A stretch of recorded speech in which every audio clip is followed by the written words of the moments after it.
welcome to my channel. My name is Kai for those of you who are new. If you're interested in seeing how I got my hair like this, then keep on watching.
Alright guys, so this is the ending of this hair. This is how it came out. So let me just tell you what I did to the hair. First of all, I bleached the knots on the unit because it was definitely something that was needed. After that, I just went ahead and rinsed it with water and sprayed it with water actually with my water bottle just to get a little damp. I used 3 different products in it as well as my FLEXI rods in order to get it into this curly state that it's in. I'm definitely here for all these curls. I usually don't care too much for curls, but I guess since I've been wearing my hair so long and straight for so long or for a long period of time, that now that I see the curls I'm like, okay bitch, that's cute. I really like how this hair came out. The hair is wonderful. It's really nice. It didn't do a lot of shedding throughout the whole process of everything that I put it through. With the curling wand, with the FLEXI rod, I left them in overnight actually. So I think since I left them in for, actually it was over 24 hours I believe. If not 24, it was very close to 24. So this is what I got from that. I took them out and then I took them loose by finger combing it, basically just taking the curls loose so they wouldn't be so tight. It's a 14-inch unit, and with it being curled as tight as it is, I would say that it probably took it to about 12 inches now. And with the curls and how they set, it's actually pretty even all the way around. I'll give you a 360 view as well so you can see what it looks like in the back. Sorry, I had to go and flip out my memory card. It got full, so hopefully the frame is still the same. I'm not really sure if it changed, but I think I left off at showing you 360 view. So I'll go ahead and do a little spin for you so you can see what it looks like.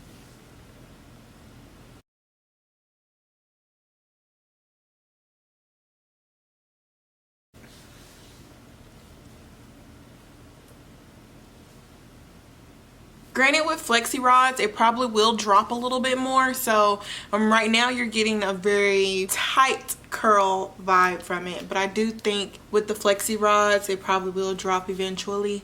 Now I haven't done anything with FLEXI rods in about, y'all, it's been at least 3 or 4 years since I've worn FLEXI rods. I'm gonna definitely say at the least 3. I don't really remember specifically how FLEXI rods work in general as far as like the curls falling. That might actually depend on the hair. This hair is from Miss Ilsa. I'm gonna give you a little bit of details. The hair comes from Amazon. Alright, so guys, this is from Miss Ilsa, ms.ilsa. The unit is going to be called on their website or on Amazon. It's the Miss Ilsa Curly 360 Lace Frontal Wig pre-plucked with baby hair, and it says it's Brazilian Remy hair. It is human hair. It's 150% density. As you can tell, it's a pretty nice and thick unit. 14 inches. However, I said it probably is about at a 12 right now. But you guys, I really love how this came out. I wanted to try something different with curly hair and just see what other type of look I could get out of it, and I would have to say that I'm very pleased. I did not glue this wig down. I took the adjustable straps and basically like crisscrossed them in the back and made it as tight as possible so it could be a glueless wig. But basically I could wear this wig out for dinner, party, errands, anything like that, and it could just be something to quickly throw on without making it all secure. Now if you're gonna wear it for multiple days, I would suggest probably doing your whole glue method and making sure that it just stays down. But as far as gluing it, I did not do that. I'll get you a little close-up view of how it looks without it being glued. It actually blends into my skin very well. You can see that there. So I'll lift it up, it back down. Now over here on the edge, yes, it is up a little bit more. My edges tend to come a little bit more forward on this side with my actual hair, so it's a little difficult at times with getting like my wigs to tack down on the sides or just, you know, all types of things. But the way I'm going to lay the hair, if I was to wear this out right now, I would just make sure that my hair right here on the side is pulled in the front a little bit, so that way that doesn't show. But other than that, I believe that this is super duper cute. Now you can also wear the hair pulled up because it is a 360 frontal wig. You can wear it pulled back. You can wear it up in a ponytail. If you guys want to see me style it that way, let me know because I can do a separate video on that for you. But all in all, guys, I believe that this unit is perfect. It's really nice. I didn't have any problems out of it. I plucked the frontal, curled it easily with the FLEXI rods. It was just easy to style in general, easy to part. It's a really nice unit, and I definitely think it's worth it. So if you're interested in it, make sure you check out my description box below to get you all the information you need on the unit. If you guys enjoyed this video, give me a thumbs up. If you made it this far in the video, go ahead and subscribe to my channel. But besides that, thanks guys so much for watching, and until next time, I'll see you guys in my next one. Bye guys.